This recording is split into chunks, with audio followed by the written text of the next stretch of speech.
بسم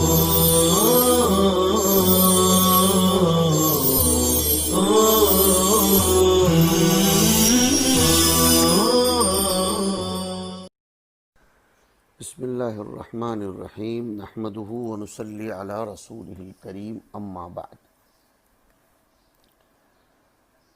گزشتہ بحث میں عورتوں کے عید جانے سے متعلق گفتگو چل رہی تھی۔ ہم اس سلسلے کو تھوڑا مزید طول دینا چاہتے ہیں۔ صاحب فتح الملہم اور عمدۃ القاری والوں نے یہ نقل کیا ہے کہ حضرت ابو بکر، علی ابن عمر رضی اللہ عنہم وغیرہ نے یہ فرمایا کہ عید کے لیے نکلنا عورتوں پر حق ہے، جیسے ام عطیہ کی روایت میں آیا جو ہم نے گزشتہ کل پڑھی کہ امرنا ان نخرج الحیض یوم العیدین وذوات الخدور۔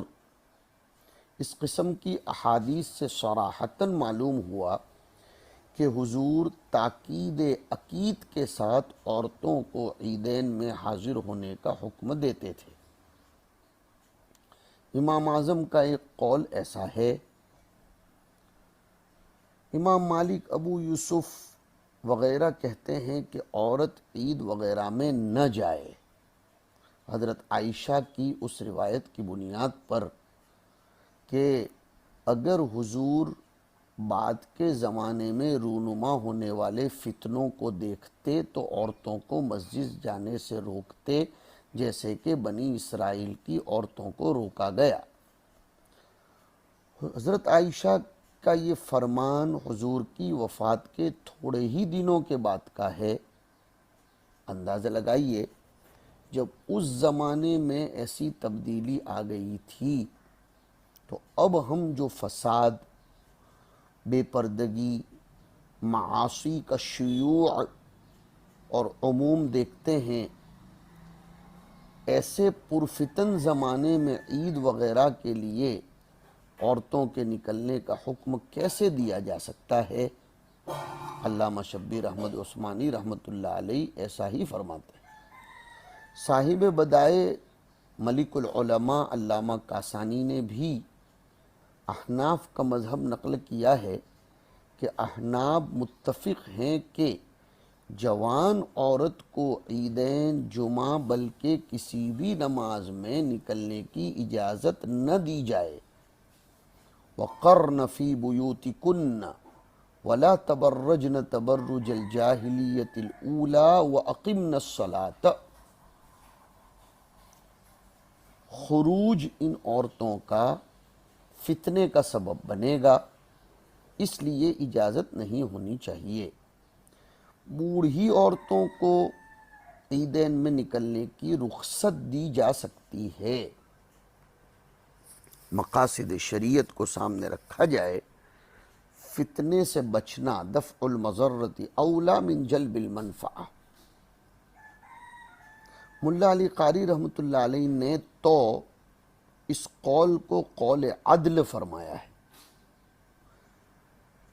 بعض فقہا نے بڑی اچھی قید لگائی کہ عجائز اور بوڑھی عورتیں بھی وہ ہوں جو غیر مشتہات معمولی کپڑوں میں شوہر کی اجازت لے کر امن کے ساتھ، جبکہ مفسدے کا امن ہو، اختلاط بالرجال لازم نہ آتا ہو، زیور وغیرہ، بخور وغیرہ، خوشبو وغیرہ لگا کر نہ جاتی ہوں تو انہیں بھی تبھی اجازت دی جائے گی۔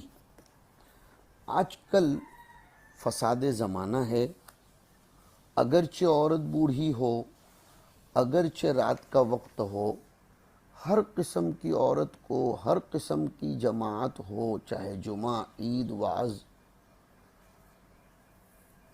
کسی جماعت میں حاضر ہونے کی اجازت نہ دینا بہتر ہے۔ ابن عابدین نے متأخرین کا مفتہ بھی قول یہی نقل کیا ہے۔ اب ان علماء نے جو حضور النساء فی العید کے متعلق حدیث کو ذکر کیا، اس قسم کی تمام احادیث کا جواب علامہ طحاوی نے دیا ہے کہ عورتوں کے نکلنے کا حکم ابتدائے اسلام میں دشمنوں کے سامنے تکثیر مسلمین کے لیے تھا، اظہار شوکت کے لیے تھا۔ آج کل اس کی ضرورت نہیں رہی۔ اس زمانے میں فتنے و فساد سے امن بھی تھا، آج کل مختصر سے راستے کا امن بھی مرتفع ختم ہو گیا، مسلمانوں کی تعداد بھی بفضل ہی تعالی کثیر ہو گئی، لہذا خروج نساء کی ضرورت نہیں ہے۔ یہ بھی مقاصد شریعت ہیں، اور الامور بمقاصدہا، یہ بھی ملحوظ رہے۔ ترجمۃ الباب ہے دوسرا، اعتزال الحیض مصلی الناس، اس پر کلام ہو چکا ہے۔ اخبرنا قتیبۃ کے حوالے سے فرماتی ہیں ام عطیہ رضی اللہ تعالی عنہا کہ اخرجوا العواتق وذوات الخدور فیشہدن العید ودعوت المسلمین ولیعتزل الحیض مصلی الناس۔ اس کے بعد کی روایت ہے باب الزینۃ للعیدین، عیدین کے موقع پر اچھے صاف ستھرے مزین کپڑے پہننا، اسلام اس کو بالکل منع نہیں کرتا۔ سلیمان ابن داؤد کے حوالے سے حضرت عمر ابن خطاب رضی اللہ تعالی عنہ کی روایت نقل کر رہے ہیں کہ وجد عمر بن الخطاب رضی اللہ تعالی عنہ حلتاً من استبرق بالسوق، استبرق الحریر الغلیظ کو کہتے ہیں، موٹا ریشم، فأخذها فأتى بها رسول اللہ صلی اللہ علیہ وسلم۔ حضرت عمر رضی اللہ تعالیٰ عنہ نے بازار میں ایک ریشم کا جوڑا حلتن بکتا ہوا دیکھا، اسے خریدا، حضور کی خدمت میں لے کر حاضر ہوئے، فقال، فرمایا یا رسول اللہ ابتع هذه، اس کو خرید لیجئے، فتجمل بها للعید والوفد۔ یہ ہے ترجمۃ الباب، اس کے ذریعے آپ جمال پیدا کیجئے، سنوریے عید کے لیے، اور جو وفود آپ سے ملنے کے لیے آتے ہوں اس موقع پر یہ پہنیے۔ پتہ چلا سادگی الگ ہے اور وقار کا خیال رکھنا الگ ہے۔ فقال رسول اللہ صلی اللہ علیہ وسلم، چونکہ وہ ریشم کا جوڑا تھا اس لیے حضور نے فرمایا انما هذه لباس من لا خلاق له، ایسا کپڑا تو وہ لوگ پہنتے ہیں جن کا آخرت میں نعمتیں استعمال کرنے کا کوئی حق نہیں ہوتا۔ یا یہ فرمایا انما یلبس هذه من لا خلاق له، فلبث عمر ما شاء اللہ۔ حضرت عمر رضی اللہ تعالیٰ عنہ چند دنوں تک ٹھہرے رہے، ثم ارسل الیہ رسول اللہ صلی اللہ علیہ وسلم بجبۃ دیباج، پھر حضور اکرم صلی اللہ علیہ وسلم نے ان کے پاس ایک مرتبہ چند دن گزرنے کے بعد دیباج یعنی ریشم کا جبہ بھیجا، فاقبل بہا، وہ اسے لے کر آئے، حتی جاء رسول اللہ صلی اللہ علیہ وسلم، حضور کی خدمت میں حاضر ہوئے، فقال، اور فرمایا یا رسول اللہ قلت، آپ نے تو مجھے تو یہ ارشاد فرمایا تھا کہ انما هذه لباس من لا خلاق له ثم ارسلت الی بهذه، آپ نے خود ہی میرے پاس یہ بھیجا۔ فقال رسول اللہ صلی اللہ علیہ وسلم، تو حضور نے فرمایا جس کا خلاصہ یہ ہے کہ میں نے پہننے کے لیے نہیں بھیجا، بِعْہا، تم اس کو بیچ دو، وَتُصِبْ بِهَا حَاجَتَكَ، اور تم اس سے اپنی ضرورت کو پورا کر لو۔ پتہ چلا کہ اگر کوئی چیز حرام لعینہ نہ ہو، حرام لغیرہ ہو، جیسے یہاں ہے کہ یہ ریشم کا جوڑا پہننا مردوں کے لیے جائز نہیں ہے، لیکن اگر کوئی ہدیتاً یا وراثتاً حاصل ہو تو اسے پھینک دینے کی، جلا دینے کی ضرورت نہیں ہے، وہ نجس لعینہ ہی نہیں ہے اور حرام لعینہ ہی نہیں ہے، اس کو بیچ کر پھر اس کی قیمت سے استفادہ کیا جا سکتا ہے۔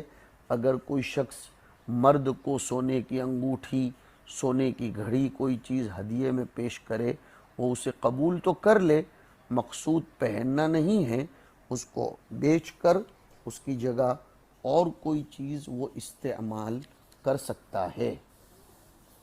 اس کے بعد ایک ترجمۃ الباب ہے الصلاۃ قبل الامام یوم العید، کہ عید کے دن امام سے پہلے نماز پڑھنے کا تذکرہ۔ عید کے دن امام کی نماز پڑھانے سے پہلے نفل وغیرہ پڑھنے کا تذکرہ۔ اس کو ذرا سن لیجئے، امام شافعی، امام احمد وغیرہ کے یہاں نماز عید سے پہلے اور اس کے بعد کوئی نماز نہیں ہے۔ حضرت عبداللہ ابن عباس کی روایت ہے کہ حضور پاک صلی اللہ علیہ وسلم عید الفطر کے دن باہر نکلے، فصلی رکعتین ثم لم یصلی قبلہا ولا بعدہا۔ یہ ترمذی کی روایت ہے، اور ترمذی فرماتے ہیں العمل علیہ عند بعض اہل العلم۔ ابن عمر کی روایت ہے انہ خرج یوم عید ولم یصلی قبلہا ولا بعدہا، اور یہ فرماتے ہیں حضور صلی اللہ علیہ وسلم نے بھی ایسا ہی کیا تھا۔ اہل مدینہ کا مذہب بھی یہ ہے کہ لا صلاۃ قبل صلاۃ العیدین ولا بعدہا، زہری وغیرہ بھی یہ فرماتے ہیں۔ حافظ ابن حجر کی تصریح کے مطابق اہل بصرہ کے یہاں عید سے پہلے تو نماز پڑھ سکتے ہیں، عید کے بعد نہیں۔ حسن بصری کا رجحان بھی یہی ہے، کیونکہ حاجات ضروریہ خاص کر بقر عید میں وہ عید کے بعد ہوتی ہے، عید سے پہلے نہیں۔ لیکن امام اعظم کے نزدیک اور امام مالک کا بھی قول یہی ہے کہ عید سے پہلے نفل نماز نہ پڑھی جائے، عید کے بعد مباح ہے۔ ان حضرات کے قول میں جزء اول کہ عید سے پہلے نفل نماز نہ پڑھی جائے، ان کی دلیل پہلے ذکر کی ہوئی دونوں حدیثوں کے جزء اول میں ہے کہ لم یصلی قبلہا۔ اسی طرح حضرت علی کی روایت ہے کہ انہ خرج الی صلاۃ العید فوجد الناس یصلون فقال انہ لم یکن قبل العید صلاۃ۔ اسی طرح ابن مسعود اور حذیفہ کی روایت ہے کہ وہ دونوں قبل العید نماز سے منع فرماتے تھے۔ اور حدیث کا جزو ثانی یعنی بعد العید بھی منع ہے۔ حنفیہ تو مباح کہتے ہیں، تو حنفیہ کے مخالف ہو گیا۔ اس کا جواب دیا جائے گا احناف وغیرہ کے قول کے جزو ثانی یعنی جواز نفل بعد صلاۃ العید کی دلیل حضرت ابو سعید خدری کا قول ہے کہ کان النبی صلی اللہ علیہ وسلم لا یصلی قبل العید شیئا فاذا رجع الى منزلہ صلی رکعتین۔ یہ ابن ماجہ شریف کی روایت ہے، مسند احمد میں بھی ہے، اور حاکم نیسابوری کے مستدرک میں بھی ہے۔ ملک العلماء علامہ کاسانی فرماتے ہیں عید کے دن مستحب ہے کہ بعد صلاۃ العید تطوع کرے، یعنی بعد الفراغ من الخطبہ۔ حضرت علی سے ثابت ہے کہ حضور نے فرمایا کہ من صلی بعد العید 4 رکعات کتب اللہ لہ بکل نبت و بکل ورقت حسنہ۔ اب جن روایات میں عید سے پہلے نماز پڑھنے سے منع وارد ہے وہ تو احناف کے مخالف نہیں ہیں، کیونکہ احناف بھی عید سے پہلے تنفل اور تطوع سے منع کرتے ہیں۔ لیکن جن روایات میں بعد العید نماز سے منع کیا گیا اس سے مراد یہ ہے، ہاں بہت اچھی توجہ، کہ عید کے بعد عیدگاہ میں نفل نماز نہ پڑھے، گھر آ کر پڑھ لے۔ فَإِذَا رَجَعَ إِلَى مَنزِلِهِ، آگے روایت میں آیا ابن ماجہ کی، صلی رکعتین۔ حنفیہ کا مذہب یہی ہے، عیدگاہ میں نہ پڑھے، گھر آ کر پڑھ لے۔ اس لیے یہ توجیہ شاندار ہے جس سے ان باتوں میں تطبیق بھی ہو جائے گی۔ روایت ہمارے سامنے ہے اسحاق ابن منصور کی، ثعلبہ ابن زہدم کہتے ہیں ان علی استخلف ابا مسعود علی الناس، حضرت علی رضی اللہ تعالیٰ عنہ نے ابو مسعود جن کا نام عقبہ ابن عمرو الانصاری البدری مشہور صحابی ہیں، انہیں خلیفہ بنایا تھا، نائب بنایا تھا۔ فخرج یوم عید فقال یا ایھا الناس انہ لیس من السنة ان یصلی قبل الامام، اس پر آپ کے سامنے گفتگو ہو چکی ہے۔ اس کے بعد کا ترجمۃ الباب ہے ترک الاذان للعیدین، عیدین کے لیے اذان مشروع نہیں ہے۔ قتیبہ کی روایت ہے حضرت جابر رضی اللہ تعالی عنہ کے حوالے سے، قال صلی بنا رسول اللہ صلی اللہ علیہ وسلم فی عید قبل الخطبۃ بغیر اذان ولا اقامت۔ آپ دیکھ رہے ہیں کہ نہ اذان اور نہ اقامت، سب سے پہلے اگر اذان کا احداث عیدین میں کیا تو وہ ابن زبیر نے کیا، اذن و اقامہ یہ آتا ہے۔ سعید ابن مسیب کہتے ہیں سب سے پہلے معاویہ نے اس کا احداث کیا، اور حسین کہتے ہیں کہ زیاد نے کیا۔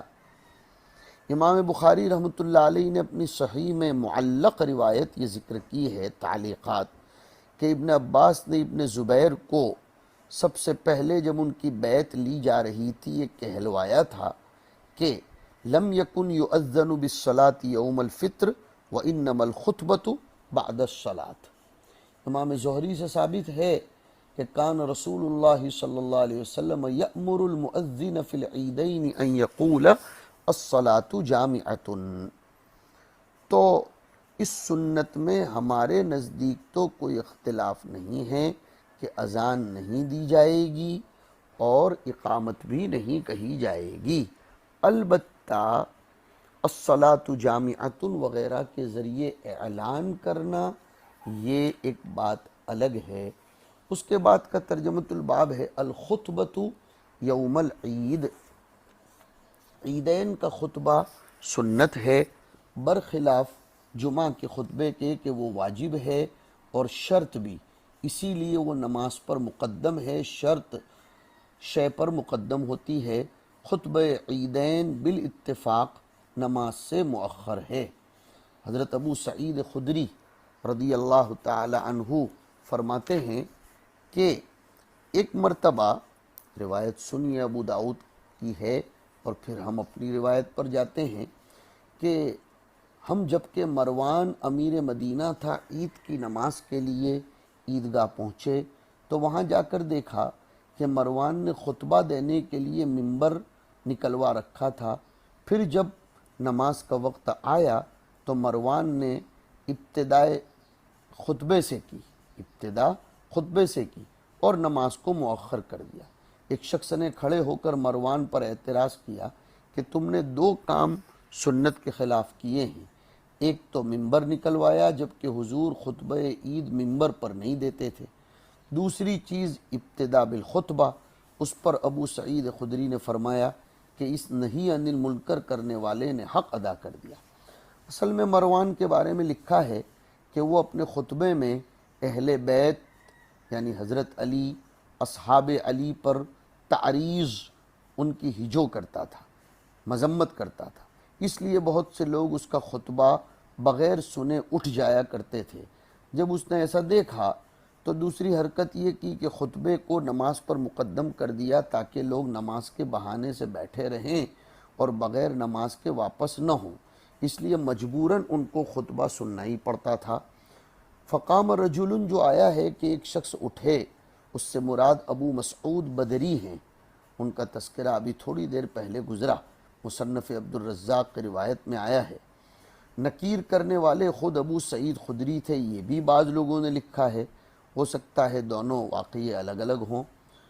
اب سنیے، خطبہ پہلے کرنے کے بارے میں امام ترمذی فرماتے ہیں کہ اول من خطب قبل العید مروان، بنیت فاسدہ، سب سے پہلے مروان نے کیا، ورنہ مروان سے پہلے خطبے کی تقدیم عثمان ابن عفان بھی کر چکے ہیں، لیکن ان کی تقدیم بنیت فاسدہ نہیں تھی، منشا کچھ اور تھا، وہ یہ کہ ان کے زمانے تک مسلمانوں کی بہت کثرت ہو گئی تھی، اخیر تک عیدگاہ پہنچتے ہی رہتے تھے، تو انہوں نے اس خیال سے کہ لوگوں کی نماز عید فوت نہ ہو، نماز کو خطبے سے مؤخر فرما دیا تاکہ لوگوں کو نماز مل جائے، اور اس پر اس زمانے کے صحابہ یا تابعین میں سے کسی نے نکیر بھی نہیں فرمائی، لہٰذا ان کا یہ فعل حسن ہو گیا۔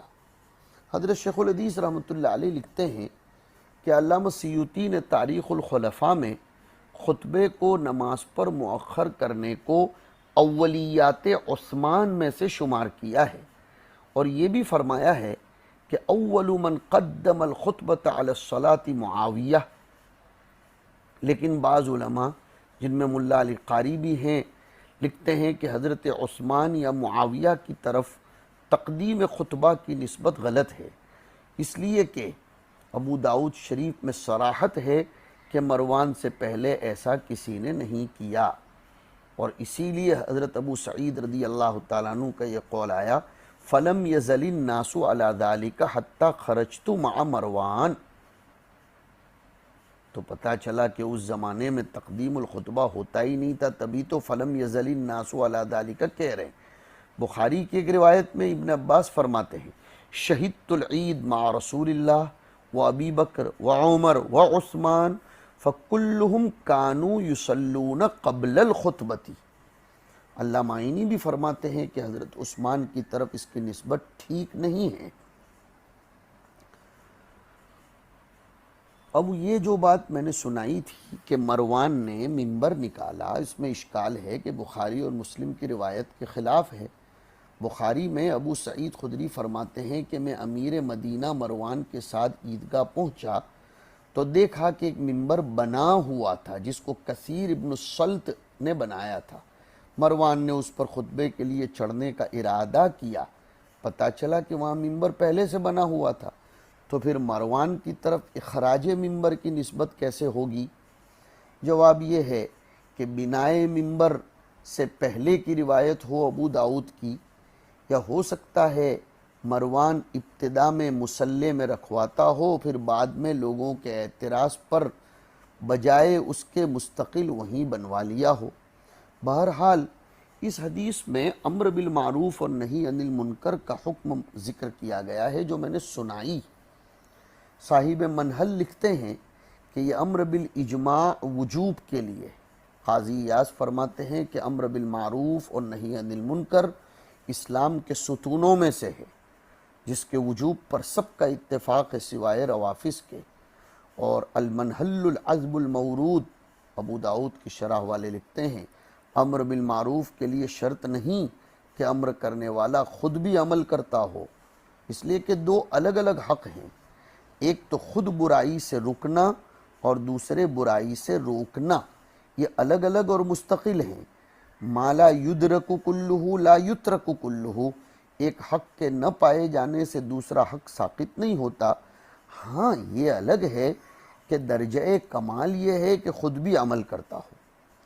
اسلام کے وہ واجبات جو بالکل ظاہر ہیں جیسے نماز، روزہ، اور وہ محرمات جن کی حرمت مشہور ہے جیسے زنا، شراب پینا وغیرہ، ان چیزوں کی تبلیغ میں علماء غیر علماء سب برابر ہیں، یہ فریضہ سب پر یکساں عائد ہوتا ہے۔ البتہ اسلام کے جو احکام مخفی اور غیر ظاہر ہیں ان کی تبلیغ علماء کے ساتھ خاص ہے، یہ چیز بھی ذہن میں رکھی جائے۔ وصلی اللہ